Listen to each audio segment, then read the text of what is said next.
detail dan pasti jadi hasilnya. Bersama saya, Chef Erik Aryan. Materi kali ini saya akan menjelaskan tentang bahan-bahan yang digunakan untuk pembuatan sup.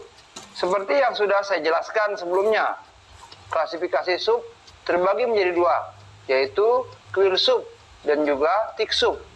Clear soup ataupun yang biasa dikenal dengan sup jernih, sedangkan thick soup yaitu sup yang kental. Nah, di sini ada beberapa contoh bahan-bahan yang akan saya jelaskan untuk penggunaannya.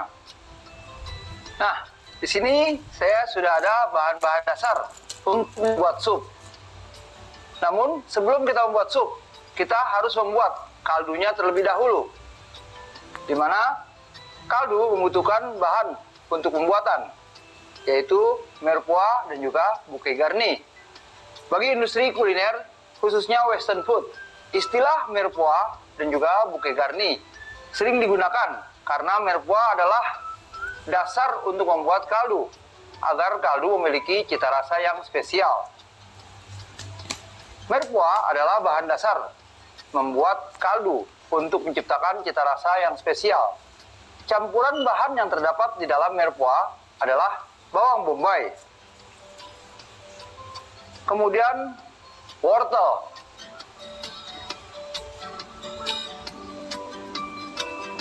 dan juga daun seledri.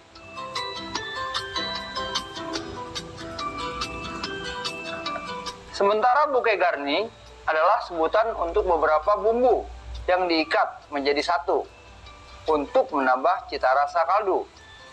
Rempah yang dipakai biasanya berupa, di sini ada peterseli. Ya, boleh juga kita mengganti dengan seledri. Kemudian ada thyme.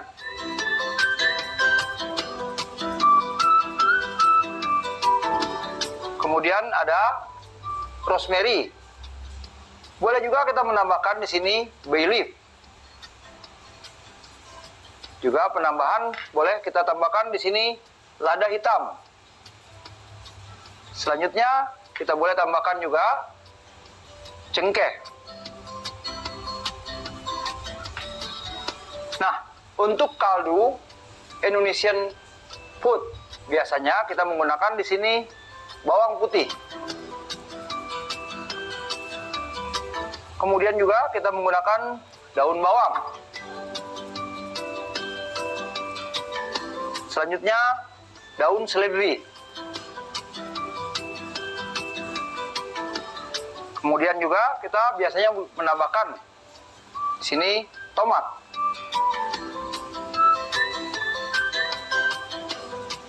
Nah, ini adalah bahan-bahan untuk membuat kaldu. Nah, bahan-bahan ini bisa kita gunakan untuk kaldu di mana sup yang kental ataupun juga sup yang jernih. Nah, inilah bahan-bahan untuk pembuatan kaldu untuk pembuatan sup. Materi kali ini saya akan menjelaskan dan juga mempraktekkan tentang kaldu ayam dalam pembuatan sup.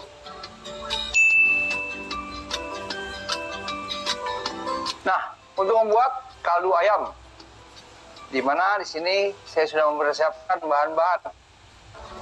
Di antaranya adalah wortel, kemudian bawang bombay, selanjutnya bawang putih, kemudian daun bawang, dan juga daun seledri. Selanjutnya air, kemudian tulang ayam, selanjutnya garam, dan terakhir sini saya ada lada putih. Nah, untuk teman-teman di sini boleh juga menggunakan lada hitam. Nah, di mana di sini saya menggunakan mirepoix, yaitu daun seledri, wortel, dan juga bawang bombay.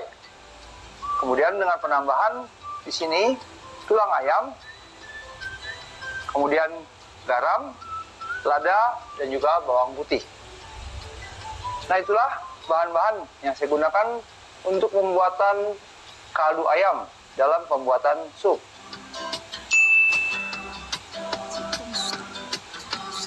Nah, untuk pembuatan kaldu ayam, nah, di sini saya gunakan di antaranya di sini saya menggunakan pisau.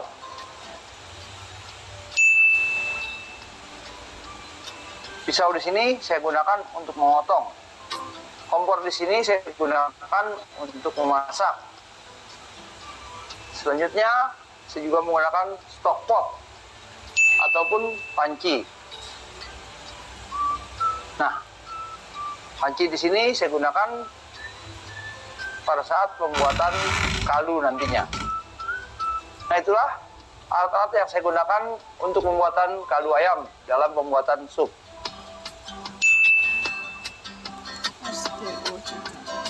Nah, kita langsung saja ke proses pembuatan. Nah, di mana di sini saya akan memasukkan air ke dalam panci.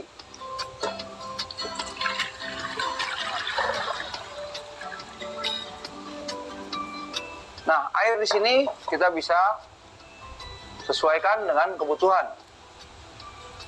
Nah, kemudian saya nyalakan di sini kompornya untuk memanaskan daripada air. Selanjutnya, di sini saya bersihkan.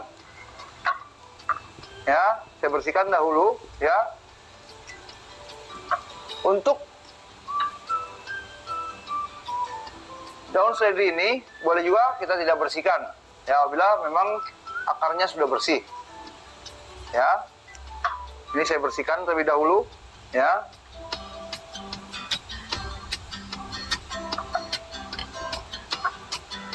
Nah, kemudian saya ikat.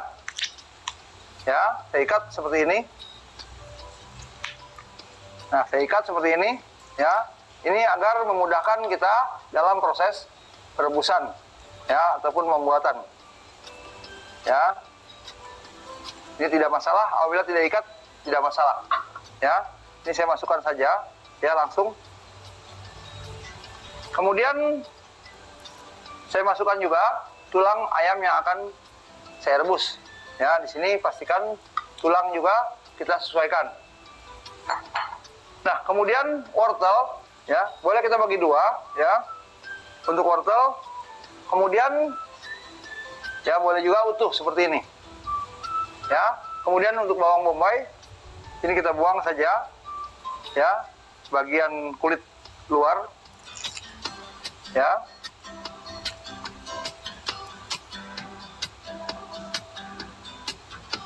Seperti ini, ya. Nah, kemudian kita masukkan.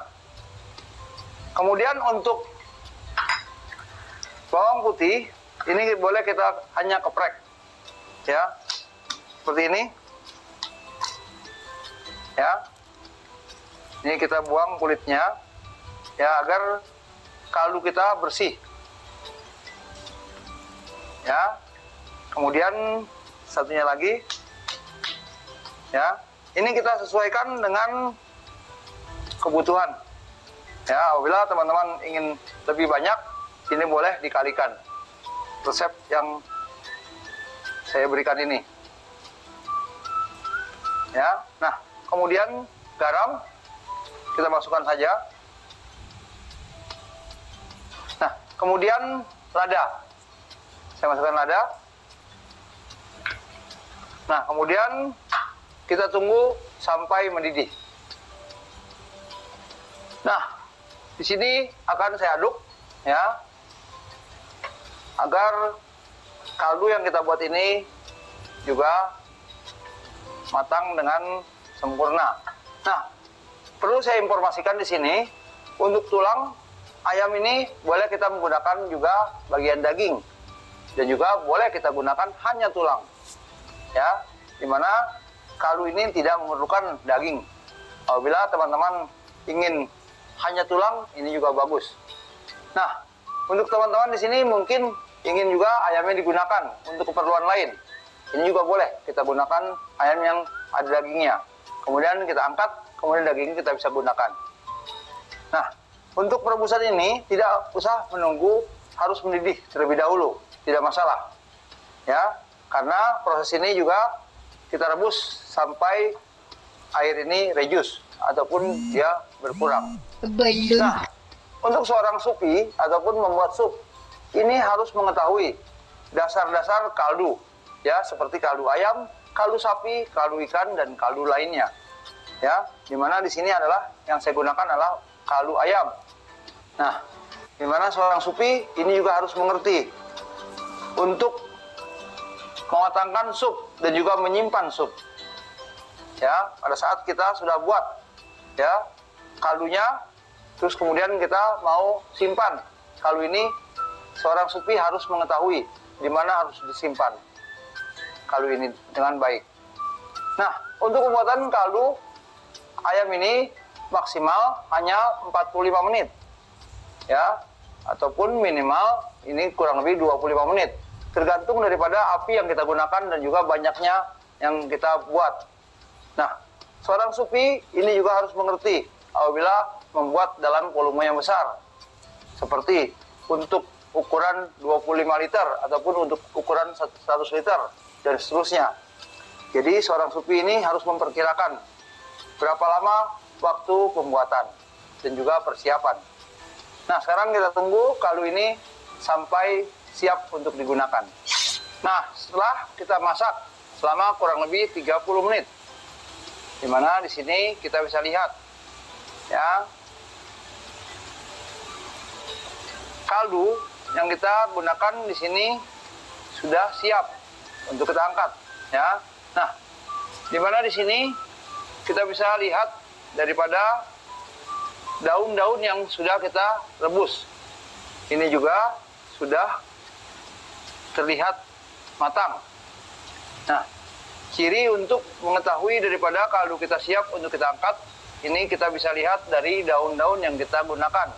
Dan juga wortel yang kita rebus di sini sudah lunak. Ya. Dan juga di sini kita bisa pastikan kalau kaldunya ini sudah siap untuk diangkat. Nah, untuk mengangkat ataupun untuk menyaring daripada kaldu ayam kita boleh gunakan namanya strainer. Strainer yang dikhususkan untuk menyaring sup ataupun menyaring kaldu. Di mana strainer ini berbentuk kerucut dan juga di sampingnya ini terbuat dari bahan yang sangat halus. Nah, apabila teman-teman tidak ada, kita bisa menggunakan kain. Nah, kain ini kita gunakan juga boleh kain yang seratnya halus. Namun pastikan kain yang kita gunakan ini sudah bersih ataupun sudah dibersihkan. Nah, di sini saya akan menggunakan kain. Ya, dimana ada juga yang menggunakan tisu yang mengkhususkan untuk penyaringan. Dimana tisu yang digunakan untuk menyaring kopi, ini juga boleh. Nah, saya menggunakan kain. Ya. Nah, apabila teman-teman menggunakan tisu, pastikan kaldu yang kita saring ini sudah dingin, ya. Nah, sekarang saya akan saring menggunakan kain. Di mana kain ini, ya, kita pastikan bersih.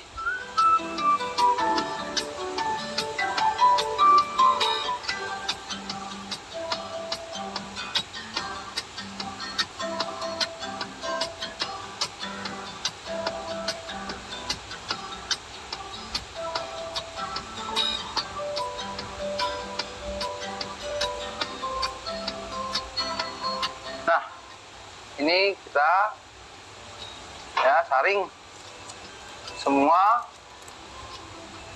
kaldu yang kita buat.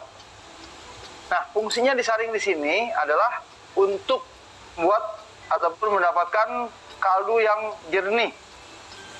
Ya, kaldu kita jernih.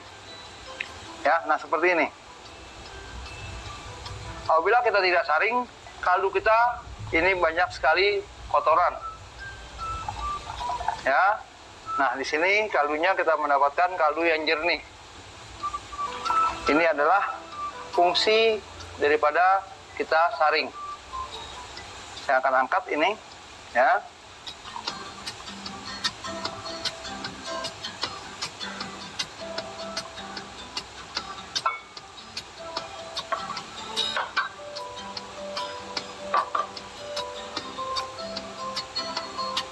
Nah, kaldu yang kita dapatkan di sini jernih karena proses penyaringan tadi. Nah, untuk proses penyaringan gunakan kain yang bersih ataupun juga memang strainer ataupun saringan yang mengkhususkan untuk penyaringan sup ataupun kaldu. Nah, kaldu kita siap kita gunakan untuk proses selanjutnya seperti pembuatan clear soup ataupun juga untuk pembuatan seperti cream soup, ya, seperti sup jagung. Ini kita bisa gunakan dari kaldu ayam yang kita gunakan, ataupun juga untuk seperti mushroom soup, ataupun juga untuk yang lainnya, ya, seperti asparagus soup, ataupun juga untuk sup-sup yang lain. Nah, kaldu ini kita bisa gunakan untuk pembuatan sup-sup seperti sup sayuran juga bisa, kemudian juga untuk sup ayam ataupun sup yang lain. Nah, sekarang kaldu kita siap untuk digunakan. Nah, demikianlah materi kita kali ini dalam penjelasan dan juga mempraktekkan tentang kaldu ayam dalam pembuatan sup. Sampai berjumpa lagi di materi selanjutnya bersama saya, Chef Erik Aryat.